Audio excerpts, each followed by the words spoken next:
Hello my student, my name is M.A. Adam. Welcome to American जानो accent channel में आपका स्वागत है। जैसे कि आप जानते हो, मैं आपके लिए एक बेहतरीन टॉपिक पर आज बात करने वाला हूं। जो आज की मेरी जो टॉपिक है बच्चों, वो टॉपिक है शुड यू एक्शन।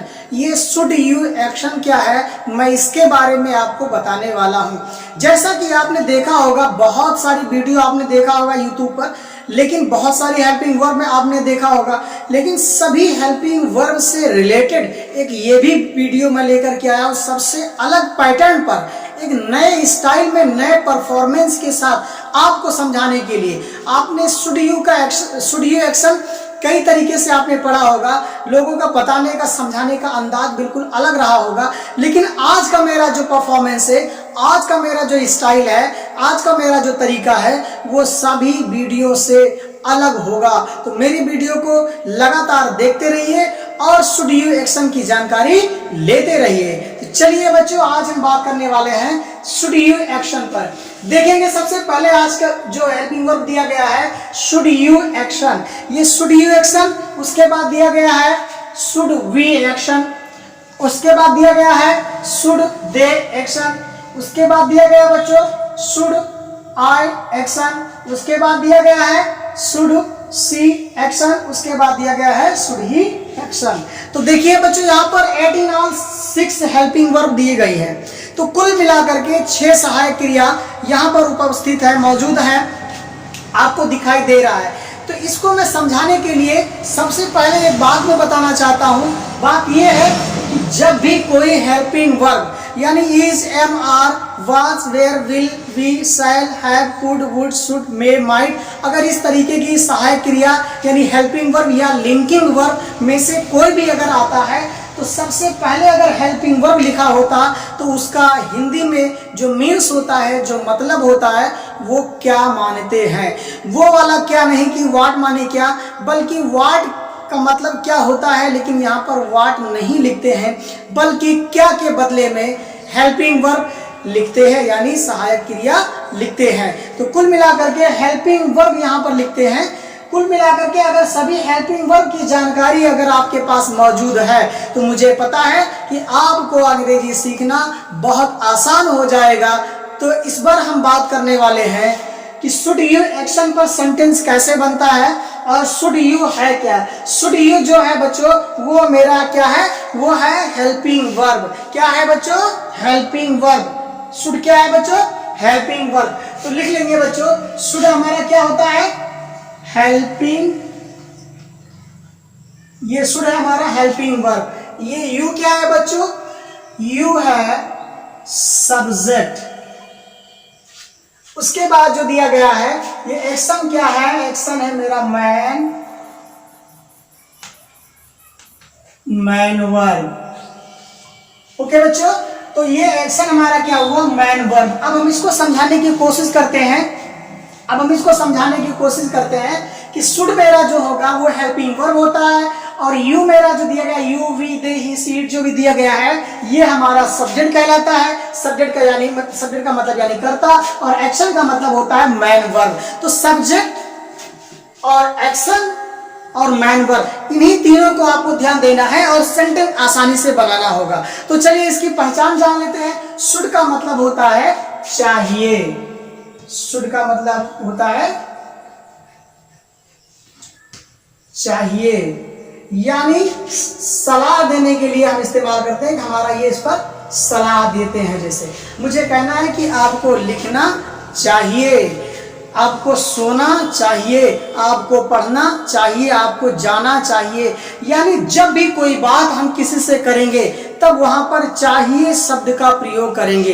अगर कोई बात किसी से आप करते हैं, वहां पर हिंदी के वाक्यों में, हिंदी के शब्दों में, हिंदी में आप बात करते हैं, एक शब्द अगर आपको चाहिए शब्द मिल जाए, तब आप तुरंत ये सोच लीजिएगा कि वहां पर जो मुझे मैडम सर ने जो पढ़ाया था शुड, वही शुड यहाँ पर लगेगा। तो एक सेंटेंस देख लेते हैं हम पहले, फिर से बात बता करके फिर सेंटेंस देख लेते हैं। अगर कोई भी हेल्पिंग वर्ब सबसे पहले लिखा होता है, तो उसका मतलब होता है क्या, और यू आपका होता है सब्जेक्ट, और आपका एक्शन होता है मैन वर्ब। तो कुल मिलाकर के हेल्पिंग वर्ब, सब्जेक्ट और मैन वर्ब का काम होता है। तो जब भी कोई भी हेल्पिंग वर्ब अगर सबसे पहले लिखा होता है तब हेल्पिंग वर्ब का मतलब क्या मानते हैं। अगर एक सेंटेंस हम आपसे पूछना चाहते हैं या बताना चाहते हैं कि क्या आपको लिखना चाहिए, तो बात को समझ लेंगे। क्या आपको लिखना चाहिए, तो देख लेंगे शुड है हमारा, यानी क्या आपको पहले बता दिया। जब भी कोई हेल्पिंग वर्ब पहले लिखा होता है तब क्या माना जाता है, तो यहाँ पर शुड दिया गया है और उसके बाद दिया गया है तुम, यानी यू। तो क्या आपको लिखना चाहिए, क्या आपको जाना चाहिए, तो शुड यू यानी तुम, और एक्शन को रेजर कर देंगे बच्चों, एक्शन को रेजर कर देंगे, एक्शन को मिटा देंगे, तब हमारा क्या हो जाएगा बच्चों, शुड यू गो। क्या बोलेंगे बच्चों, शुड यू गो, क्या आपको जाना चाहिए, यानी हमें एक्शन को रेजर करके सेंटेंस बना लेना है। मुझे कहना है कि क्या आपको जाना चाहिए, शुड यू गो। अगर मुझे कहना है कि क्या आपको लिखना चाहिए, तो यहीं पर हम बच्चों कर देंगे शुड यू राइट। क्या बोलेंगे बच्चों, शुड यू राइट, क्या आपको लिखना चाहिए, शुड यू राइट। तो अगर हम आपसे कहें कि क्या आपको बोलना चाहिए, तो मुझे यकीन है कि आप समझ गए होंगे कि मेरा क्या मतलब है, क्या आपको बोलना चाहिए। तो थोड़ा सा ध्यान देंगे बच्चों, जहां पर शुड है वहीं पर उसके बाद आपका सब्जेक्ट यानी यू है, हम तुम्ही से बात करते हैं, तब वहां पर हम बोलने की बात करते हैं। तो जहां पर गो था वहां पर राइट लिखा, और जहां पर राइट लिखा है वहीं पर हम कब बोल देंगे स्पीक। तो कुल मिलाकर के सबको कट करके हम यहाँ पर स्पीक लिख सकते हैं, राइट।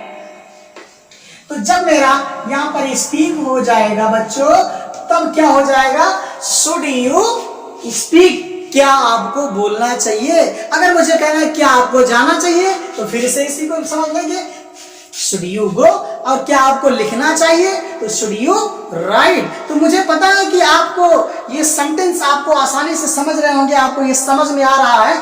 तो चलिए हम अगला फिर से देख लेते हैं, एक सेंटेंस और बना करके देख लेते हैं दूसरे सब्जेक्ट पर। दूसरा जो मेरा सब्जेक्ट होगा बच्चों को दिया गया है शुड वी एक्शन। अब एक्शन को पता हो गया आपको, एक्शन है क्या, एक्शन को हम मिटा सकते हैं, एक्शन को हम हटा सकते हैं। एक्शन के स्थान पर, यानी एक्शन यही आपका वो helping verb, sorry man verb है, जिसको हम लोग मुख्य क्रिया बोलते हैं। उसको मुख्य क्रिया को हम रेजर कर लेते हैं, और इसको रेजर करने के बाद यहीं पर वो बात जिसे हम सलाह देना चाहते हैं वही शब्द लिख सकते हैं। तो मुझे कहना है कि क्या हमें जाना चाहिए, तो शुड वी गो। अगर हम शुड से हम इसका अफर्मेटिव अगर बनाना चाहें, तब हम कैसे बनाएंगे बच्चों, इसको हम रेजर करेंगे और मैं ये कहूंगा कि आई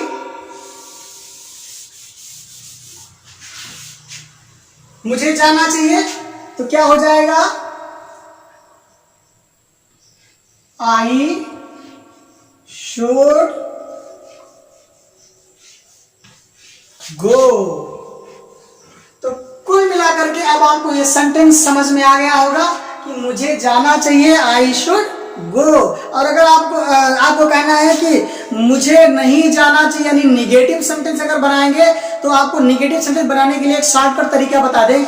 जितने भी हेल्पिंग वर्ब हैं, कुल मिलाकर के 48 हेल्पिंग वर्ब है, इन सभी में से किसी पर आपको सेंटेंस बनाना हो निगेटिव में, तो हेल्पिंग वर्ब के बाद जस्ट नॉट लगा देंगे। लेकिन कुछ 2-4 ऐसी हेल्पिंग वर्ब होती है जहां पर ऐसा इस्तेमाल नहीं होता है, वहां पर फॉर्म चेंज हो जाते हैं। तो फॉर्म का बदलाव होता है, नहीं अदर फॉर्म का बदलाव नहीं होता है, तो वैसे नॉट लगा देते हैं हेल्पिंग वर्ब के बाद। तो यहीं पर हम क्या करेंगे बच्चों, नॉट लगा देंगे, तो सेंटेंस मेरा क्लियर हो जाएगा, आई शुड नॉट गो, मुझे नहीं जाना चाहिए।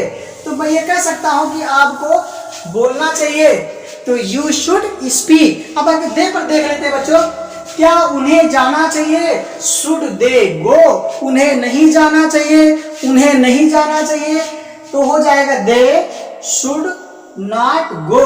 कुल मिलाकर के सबसे पहले हमारा दे हो जाएगा, और उसके बाद शुड हो जाएगा, यानी हेल्पिंग वर्ब हो जाएगा, वहीं पर नॉट लगा करके आपका एक्शन चेंज होकर के सेंटेंस बन जाएगा।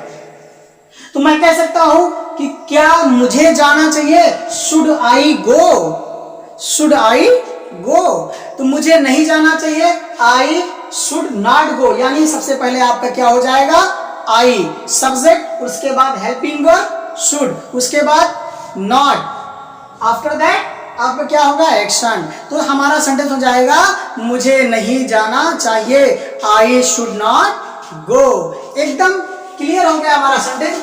क्या उसे जाना चाहिए, लड़की है तो क्या हो जाएगा, should she go, should she go. क्या उसे जाना चाहिए, शुड शी गो, उसे नहीं जाना चाहिए, she should not go, she should not गो, उसे जाना चाहिए, शी शुड गो।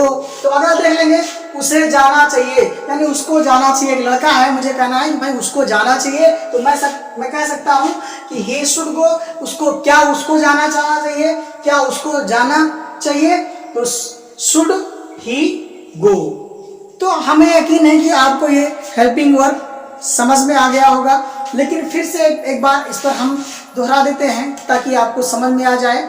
और इस पर किसी प्रकार की अगर आपको डाउट हो तो डाउट आप क्लियर कर सकते हैं, मुझे कमेंट में बता सकते हैं। तो मुझे कहना है कि अब मैं रिवीजन करूंगा और आपको बोलना होगा, आपको पैदल नहीं जाना चाहिए, you should not go to on foot, मुझे नहीं पढ़ना चाहिए, आई शुड नॉट रीड, आपको इंग्लिश बोलना चाहिए, यू शुड स्पीक इंग्लिश, मुझे कहना है कि आपको गाड़ी नहीं चलाना चाहिए, you should not drive the car, मुझे कहना है कि आपको पूजा करना चाहिए, यू शुड वर्शिप, मुझे कहना है कि आपको मम्मी की सहायता करनी चाहिए, you should help your mummy, मुझे कहना है कि आपको फीस जमा कर देना चाहिए, you should pay the fee. तो मुझे कहना है कि आपको इंग्लिश बोलना चाहिए, यू शुड स्पीक इंग्लिश। तो मेरे प्यारे बच्चों, आपको ये मेरी वीडियो कैसी लगी, मुझे लाइक और शेयर और कमेंट करके मुझे बताइएगा कि सर मुझे आपकी ये वीडियो कैसी लगी। जो कुछ आपको पूछना है मुझे कमेंट में बता सकते हैं, पूछ सकते हैं। हैव ए गुड डे, चाओ, थैंक यू, बाय बाय।